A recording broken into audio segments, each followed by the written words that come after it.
It's Ask Dr. Phil Day. Today we're going to hear a lot about body parts. When she married him, he looked like this. Now he looks like this. It's very creepy. He started shaving his legs. His legs, his chest, everything. Well, I don't even want to go there. Can you convince my husband that I deserve bigger boobs? Oh, I could have been a plumber. Plus, a husband uncomfortable with sex. This has been unlike anything I've ever had to deal with in my life. Big boys don't cry, but men do. Coming up, let's do it. I want you to get excited about your life. If you're going to talk to me, you're going to have to be honest. This is going to be a changing day in your life.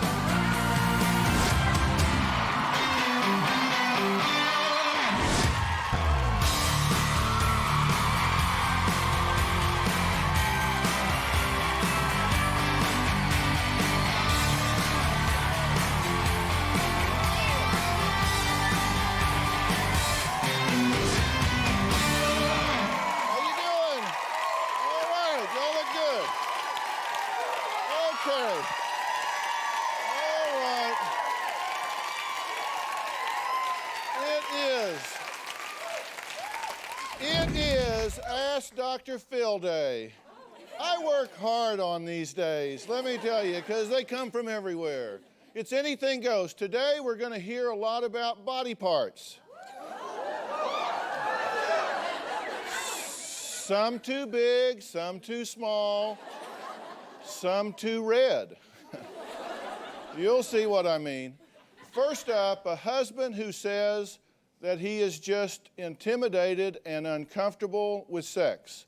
His wife, Michelle, says she's desperate to consummate their marriage of 2.5 years.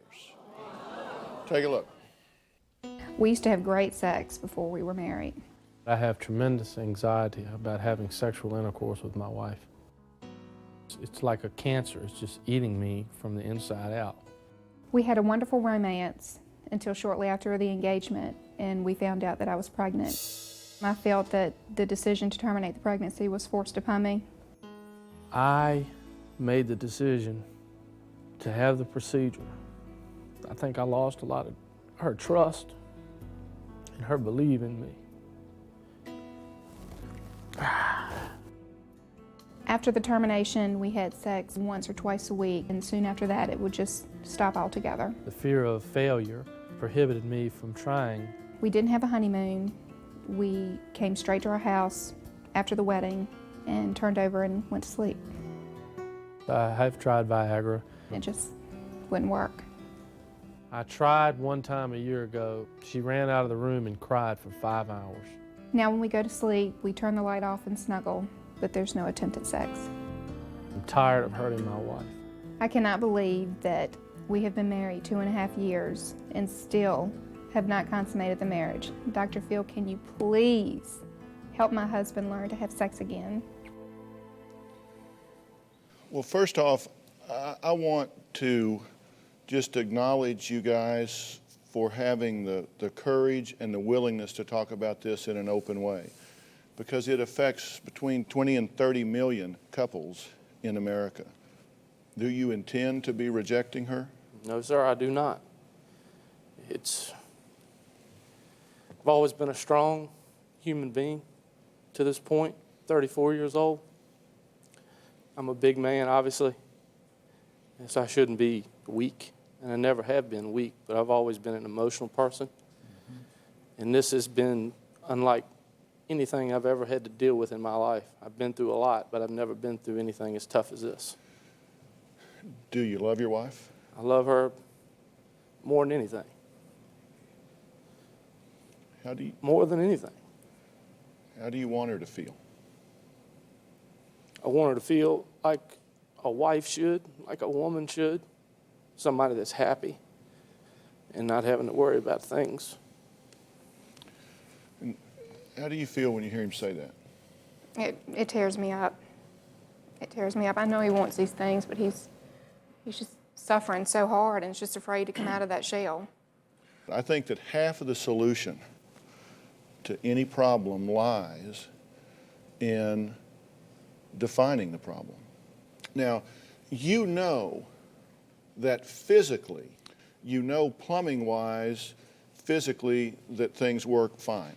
Yes. So do you acknowledge that there is a psychological barrier that's keeping you from feeling comfortable in performing sexually? Absolutely.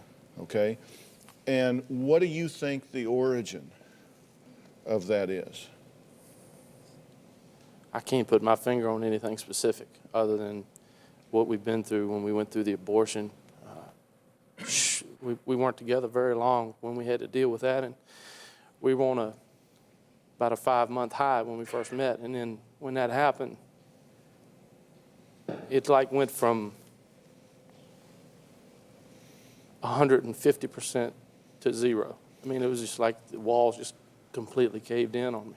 Well, isn't it true that in looking back at that time, that both of y'all just absolutely feel terrible about that decision and about having gone through the termination of that pregnancy? Absolutely. Yes.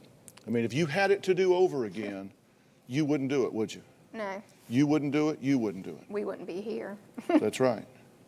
So, to me, I think it's real clear that you guys had a sexual relationship, you got pregnant, you got pregnant. You didn't get pregnant, you didn't get her pregnant, the two of you got pregnant. But in everything I read here, all the writings from you and all the writings from you is that you made the decision to have the abortion. True? Yes, sir. And you've been very angry with him about that decision. In the beginning, I was very angry. Yeah. And this is some of the confusion that I have, because the two of you got pregnant. The two of you went the route that you did with having the abortion. And don't both of you have to own that decision? Yes, I feel we both own that decision, but he has taken it so personal on himself. Well, you helped him in the beginning take it personal, didn't you? Yes, I did. Because didn't you have a lot of anger? Didn't you make a lot of accusations? Didn't you point the finger? Damn you, you made me do this.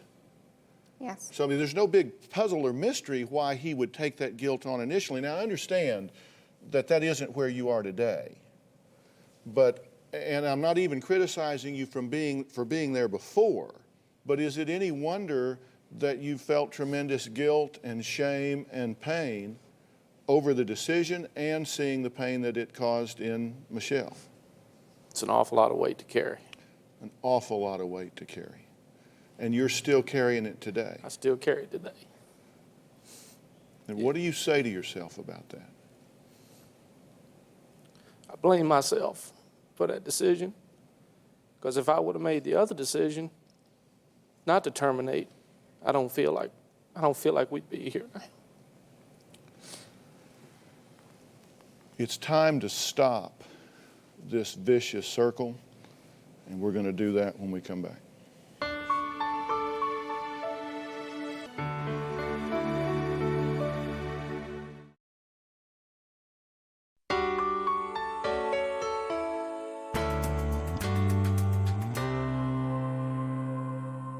Michelle wants the old trip back, and I know he's inside of me, but nothing I have done seems to work.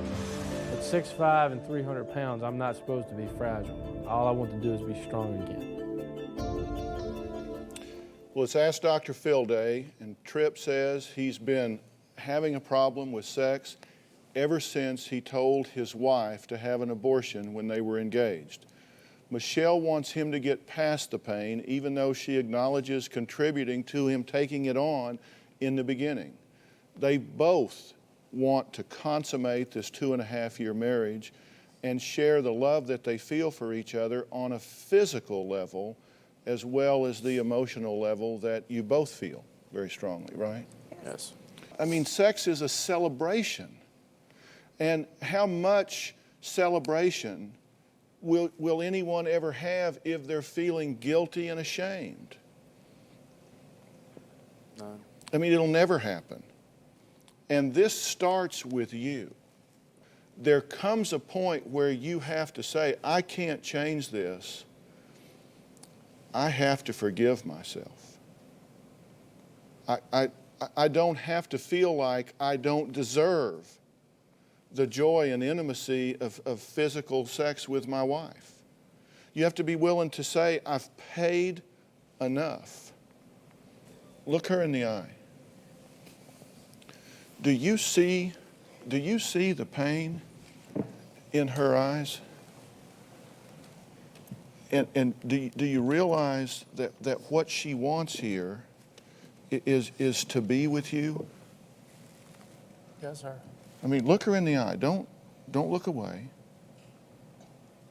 Look her in the eye. Are you punishing you or are you punishing her?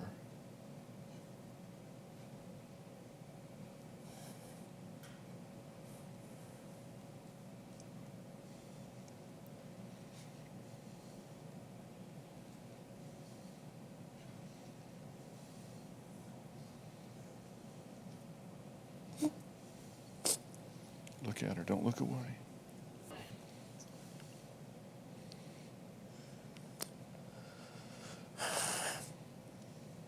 Punishing both of us. Is that what you want? No, sir. You said that you are a big, strong man.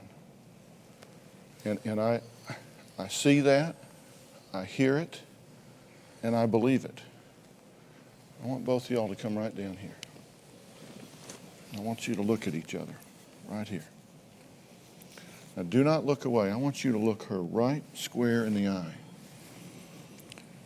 And don't worry about being emotional, Trip. Big boys don't cry, but men do. And I want you to tell her, I'm sorry that I made a bad decision. I'm sorry that I made a bad decision. I want you to ask her to forgive you for your role in that.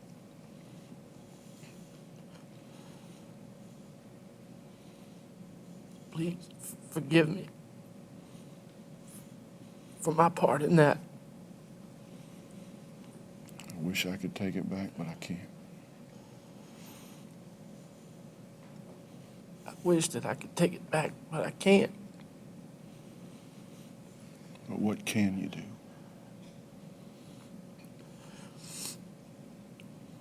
I can't try to make life better for both of us and live the way we should. And tell her, I can love you now. I can give you babies now. We can be happy now. I can love you now. I can give you babies now. We can be happy now. Do you want that? Yes, sir. Do you want that? Yes, I do. And I want you to look him in the eye. And I want you to ask him to forgive you for laying this on him.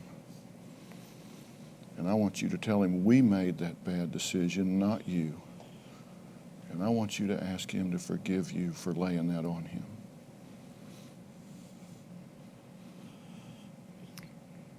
Please forgive me for laying this decision that we made. Forgive me for laying that on you, for showing all that guilt, making you feel guilty.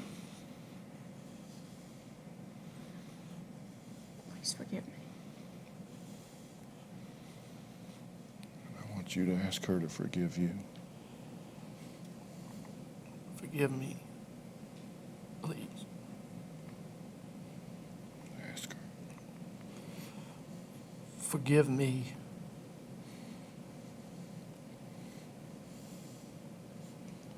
Tell her, because I'm going to forgive myself. It's time to move on. Because it's time to move on. Tell her, Trip, it's time to move on. It's time to move on.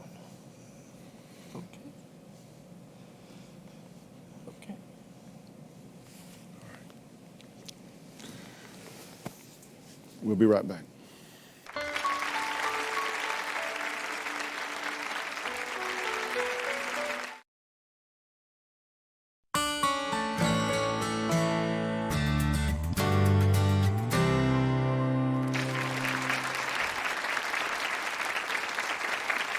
My next guest says working out with her husband was the worst idea she ever had. Now she says he's obsessed with his body and calls him a vain monster. Take a look. My husband is driving me crazy. When I got pregnant, I gained about 50 pounds, and we started working out together. He was very attractive and thin, and now working out has just gotten out of control. This is our biggest issue. Are you gonna go to the gym tonight? Yeah, I have to. Can't you just miss a night for once? Well, I've got to work my legs. It turned into an obsession for him. Ricky started tanning, and he shaves his arms, he shaves his chest. It's very feminine. He shaves just about everything. My husband loves attention, and I've noticed several other women giving him winks, even when I'm there. So I kind of wonder what happens when I'm not there. My phone goes off all day. Hello? Hey. My wife has been known to check my numbers and things like that. I promise I was by myself. I feel like, in a way, I'm not good enough for him. I feel like I have to put on more makeup, and I have to be conscious about what I wear, because I want him to look at me and not look at other women. Rather than being the guy that was always just the littlest guy that never got picked for anything, I'm more confident when I walk into a room. His fitness has turned him into a vain monster. All I really ask of my wife is to be supportive of me wanting to go to the gym. Dr. Phil, I want my skinny, sweet, lovable husband back. Please help. Okay, well, let's take a look at Ricky's pictures before and after here. We have those, I think. Okay, that's you before. And there you are after. Okay. Now, you're really into this weightlifting now, right? I mean, would you call this a hobby? She calls it an obsession. Would you call it a hobby? I would call sport? I would call it more like a sport. I've lifted weights all my life. I've never figured out this body shaving thing. What is that? Just what's up with the body shaving thing? Aren't y'all curious about that? Because I mean, I can lift as much as those other guys, and I didn't shave my body. Shave my head, maybe. I mean, really, what's up with that? Really just to promote toneness. I like the way that it looks on me. Okay, so it's purely appearance thing. Purely. Because like the competition weightlifters do that. There's no physical effect you can attain from it. Do you think it's like just creepy, or what? It's very creepy. It's very unnerving the first time I noticed that he shaved his arms, because he's normally very masculine, and to me that's, that's something a woman should be doing. Yeah, and now he started shaving his legs? His legs, his chest, and everything. Okay, and and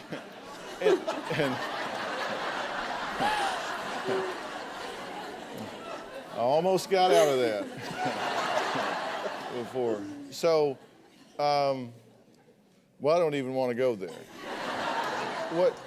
But that bothers you. Does it bother you that it bothers her? It irritates me that it bothers my wife. I know a lot of different bodybuilders and weightlifters, athletic type people that do the very same thing, that don't get as much grief from their wives, near as much grief as I get. Yeah.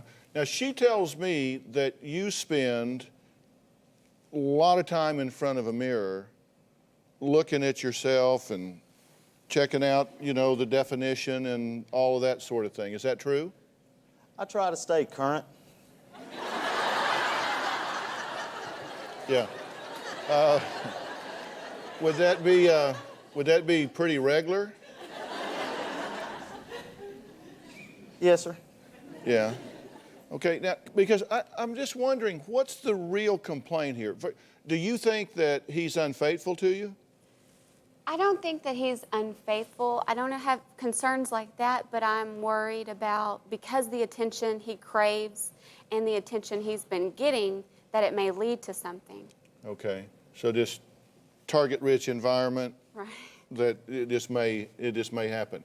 Are you concerned about that? No, No. So you're not out flirting around? no. Looking around for something different or whatever is not a part of this, and it's not going to be. That wasn't the intent. Okay, and I kind of, I read everything both of you have said in our interviews and all that sort of stuff, and I was real sensitive to that, and I didn't get that sense from him. And I'm not sure, I said earlier that half the solution to a problem lies in defining it, and I'm not sure either one of you have articulated it particularly well. So we're going to take a break, and when I come back, I'm going to see if maybe I can hit the nail a little more on the head. We'll be right back.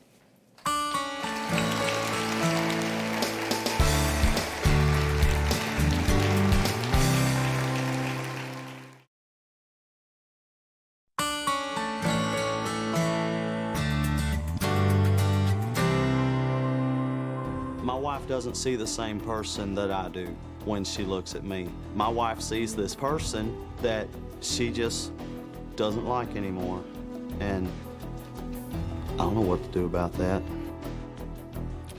Well, it's Ask Dr. Phil Day, and Michelle says she's tired of her husband's obsession with his own reflection.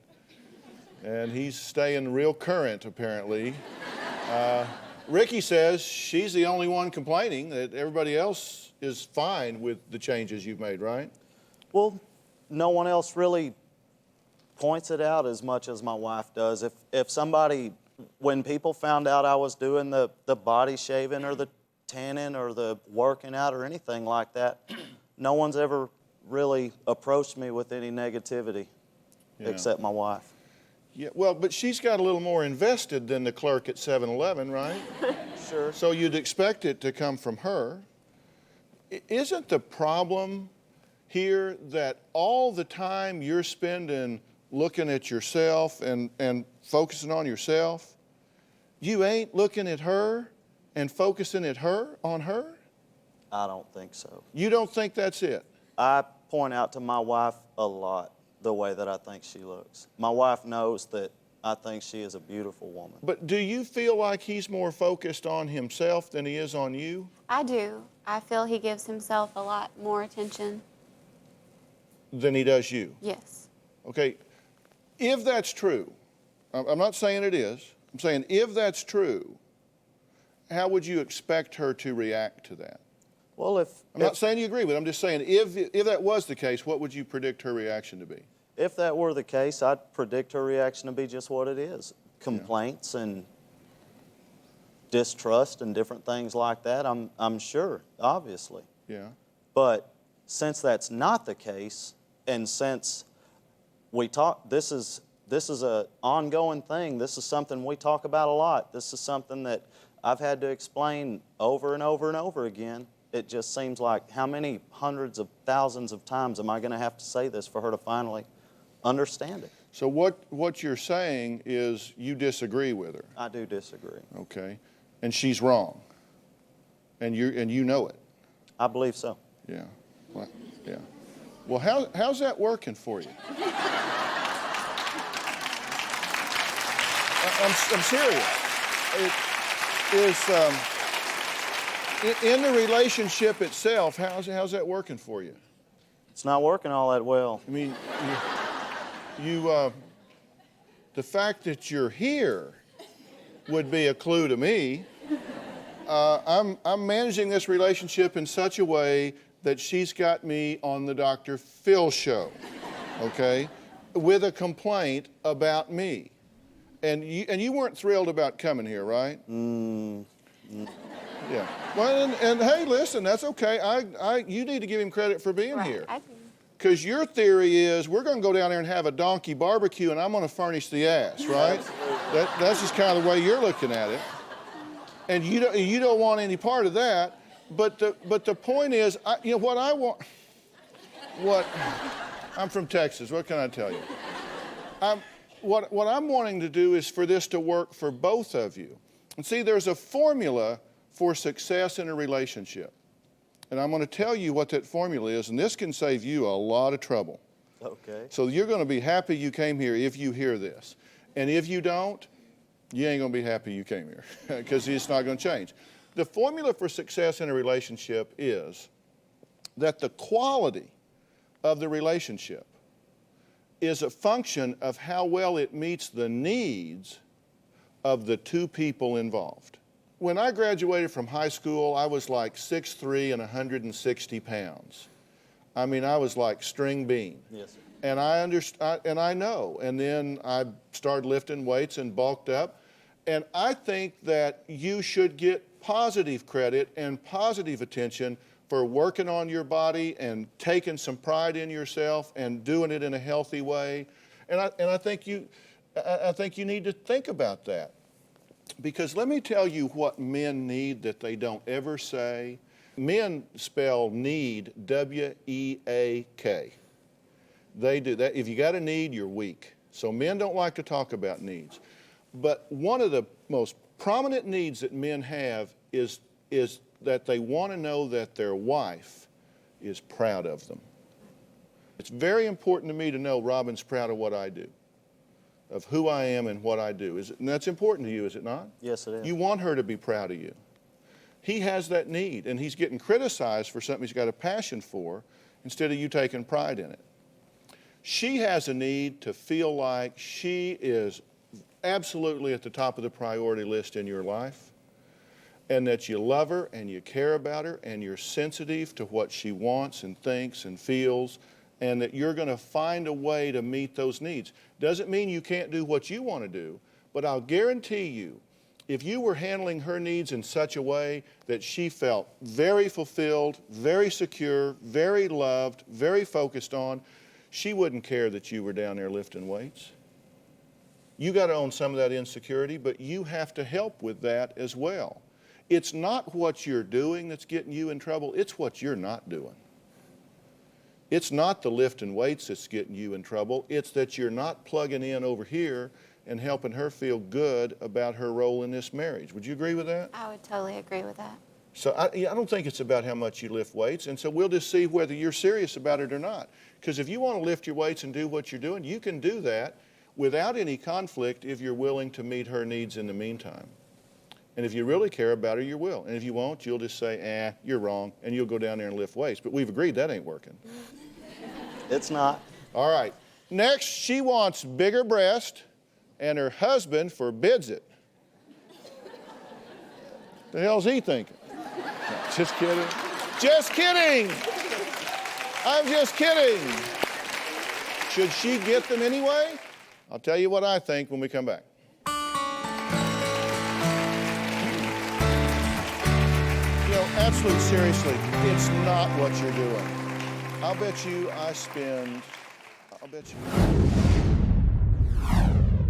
When we went to the breast doctor here in town and the doctor measured Lori, she was symmetrically perfect from one point to the other. If she has the surgery, I'm going to wind up with the rubber boobs out of this, and that don't sound like a very good deal for me.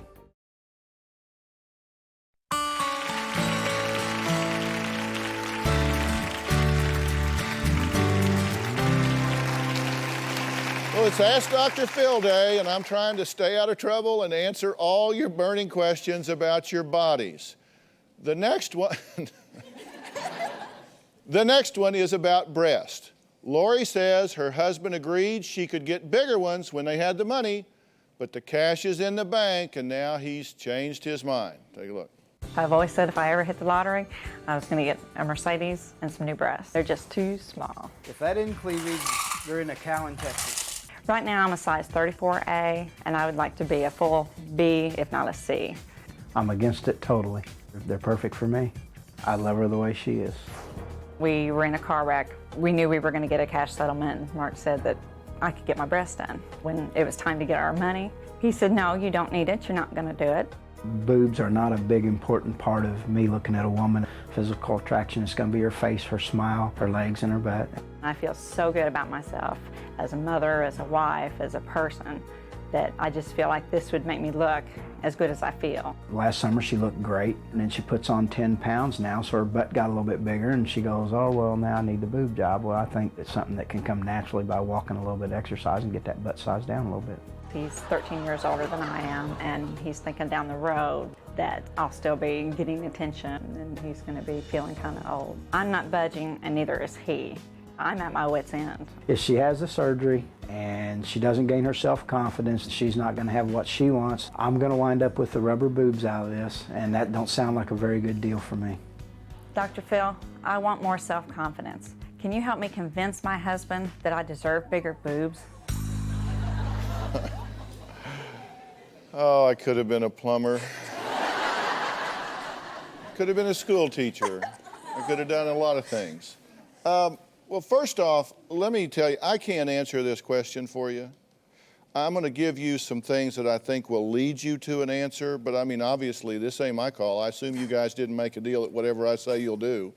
No. I'm sure you didn't. No. No. But, I mean, seriously, you have to understand that this is your body, and because it's your body, you can do whatever you want. You said, I want more self-confidence. Mm-hmm. And I don't know what that has to do with your breast size. Thank you. I'm coming to you. Well, this is self-confidence and the way I look and present myself. Well, that's two different things. There's Right. self-image and there's body Right. image. And you're saying it would enhance my body image. Right, right. This is not about the kind of wife I am or the mother I am. This is about Yeah, and putting you on understand your qualities, your intelligence, your spirit, your personality, how well you are a citizen in this world as a mom and wife, as a professional, whatever. That has nothing to do with your body size, your breast size, your height, your weight, any of those things. Right, right. And so you seem to be blurring those things, and I think that would be a really bad mistake. One of the things I've done in my early career was screenings for plastic surgery candidates for physicians that say, is this a good candidate for plastic surgery? Mm-hmm. Or are they expecting something they're not going to get, and therefore they're going to be disappointed and be looking at me because they went through some procedure thinking it would fix their life or fix their confidence or fix their marriage or their social life, and when it doesn't, they're upset. Mm-hmm. It's not going to change your self-confidence. It may change your body image, Right. but not the other. Mm-hmm. I've just always recommended a rule on important decisions in a relationship, and that is that it takes 2 yeses and 1 no in an important relationship. Mm-hmm. And those no's must not be unreasonably withheld, because what goes around comes around. If I'm saying no, is it really fair and reasonable, or am I going to create a situation where I just control everything by never agreeing? You have to negotiate those things back and forth. You know, you can go do this, there's no question about it. It is your body, you don't need his permission, and they're not going to ask him to sign anything when you go down there. So you can do it, but at what cost? If there's resentment and feel like she doesn't care what you think. Where are you on a 1 to 10? How important is this to you on a 1 to 10? Well, I'm still at an 8. Okay. And where are you on the no scale? Probably 2 to 3. But he doesn't act like a 2 or a 3. Okay, well, he's like a 10. But that's where you, I mean, that's where you need to negotiate. And it's really important to try to see each other's point of view. So I told you I wasn't going to answer this for you. What I want you to do is negotiate it between you. You're an 8 yes, you're a 3 no. If she was wanting this for the right reasons, you might feel differently. And perhaps you haven't articulated this in the best way and saying it's for self-confidence instead of enhancing your body image. And my last piece of advice that I will give you without any really waffling around is it's not a good idea to tell her she needs to walk 10 pounds off her butt. She brought that up. Okay. Thank you. She's the one that brought that up. All right, next, a woman who calls her blushing a handicap. If you're tired of turning red in the face, I got some news for you when we come back. No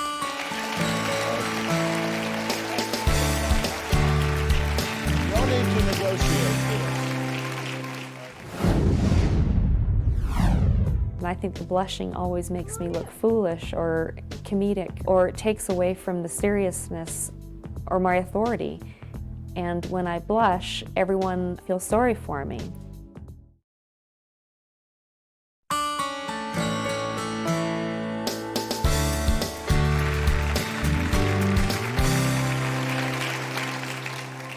It's Ask Dr. Phil Day, and my next guest says she wants to stop blushing all the time. This is such a common problem. I hear this all the time. She even refuses to celebrate her 40th birthday in public because she's afraid of turning red. We just told everybody she's going to be 40. Take a look at the tape. All my life I've been plagued with the problem of blushing. Come on in. I first experienced my face turning red or blushing when I was about 8 years old in school, and the teacher reprimanded me, and I immediately felt very hot and my face flushed. Kids always used to say, "Oh, your face is turning red," or "You're turning red." Well, I always feel like people are feeling sorry for me. At my own wedding, I only allowed them to give one toast to the bride and groom. No other toasts were allowed at the wedding because I didn't want there to be any attention drawn to me. The fear of blushing keeps me from experiencing my life to the fullest.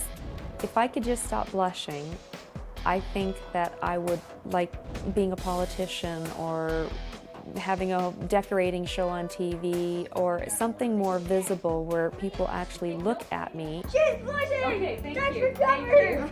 I do think of this as a handicap. People stare at me and people laugh at me, and I feel it holds me back. Dr. Phil, can you please help me enjoy the rest of my life blush-free? Maybe. All right. So what happened in your mind in the third grade? What happened when you went through that process, that event? I just remember that was the first occasion where I just felt everyone was staring at me and they were laughing at me. Mm-hmm. And I had been in trouble, and I remember making my hair come forward over my face. And I remember thinking, I didn't really understand, but I just wanted everyone to stop looking at me and laughing at me. All right. And what did you say to yourself at that time? Do you know? This is horrible. I want to die, yeah. The very specific advice is this. There's something that goes on in people's minds that I call automatic thoughts. What happens is you learn those thoughts so well that they move at the speed of light, and you can't even hear them anymore. And there's an old joke about people in prison that they're there so long they tell the same old jokes that they finally just quit telling the jokes, they just give them numbers. And they'll just walk in the room and say, 17! And everybody just dies laughing because they all know what it is.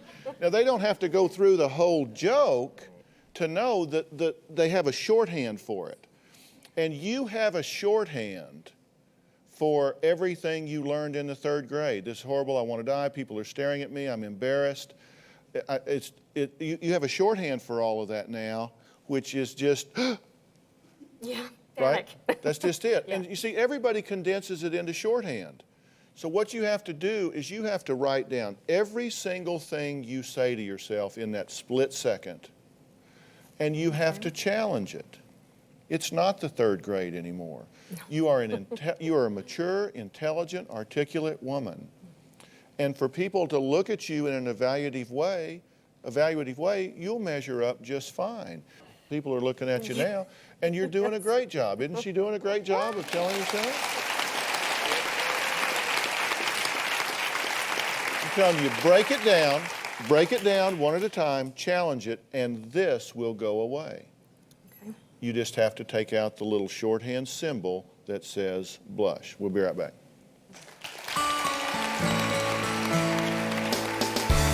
This is what they call a precognitive condition. It happens so instantly because you don't have separate. I want to thank all of my guests for being here today. And when I say thanks for being here, we talk about things here that are a cross-section of what's happening in people's lives around the country.